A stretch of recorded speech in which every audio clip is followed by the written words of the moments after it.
અમેરિકી પ્રમુખ Donald ટ્રમ્પનો tariff નીતિઓના કારણે ભારત અને અમેરિકા વચ્ચે છેલ્લા કેટલાક સમયથી તણાવપૂર્ણ સ્થિતિ સર્જાઈ છે। હવે આ દરમિયાન ભારત પ્રત્યે ટ્રમ્પના સૂર બદલાયા હોય તેવું જોવા મળી રહ્યું છે। ભારત અને અમેરિકા વચ્ચે ડીલની વાટાઘાટો એક બાજુ શરૂ થઈ ત્યારે ટ્રમ્પે પીએમ મોદીને જન્મદિવસની શુભકામનાઓ પાઠવી છે અને મહત્વપૂર્ણ બાબત છે કે અમેરિકાના રાષ્ટ્રપ્રમુખ ડોનાલ્ડ ટ્રમ્પે પ્રધાનમંત્રી મોદી સાથે ફોન ઉપર વાત કરી હતી।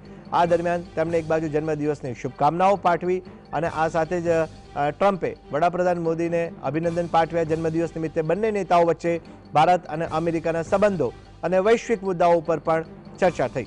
રાષ્ટ્રપ્રમુખ ટ્રમ્પે બંને દેશો વચ્ચે વ્યૂહાત્મક ભાગીદારીને વધુ મજબૂત બનાવવાની ઈચ્છા વ્યક્ત કરી। પ્રધાનમંત્રી મોદીએ સોશિયલ મીડિયા પ્લેટફોર્મ ટ્વિટર પર રાષ્ટ્રપ્રમુખ ટ્રમ્પનો આભાર માન્યો અને લખ્યું કે તમારા ફોન કોલ અને જન્મદિવસની શુભકામનાઓ બદલ આભાર। મારા મિત્ર રાષ્ટ્રપ્રમુખ ટ્રમ્પ, તમારી જેમ હું પણ ભારત અને અમેરિકા વચ્ચેની વ્યાપક અને વૈશ્વિક ભાગીદારીને નવી ઊંચાઈઓ પર લઈ જવા માટે સંપૂર્ણપણે પ્રતિબદ્ધ છું। અમે યુક્રેન સંઘર્ષના શાંતિપૂર્ણ ઉકેલ માટે તમામ પ્રયાસોને સમર્થન આપીએ છીએ।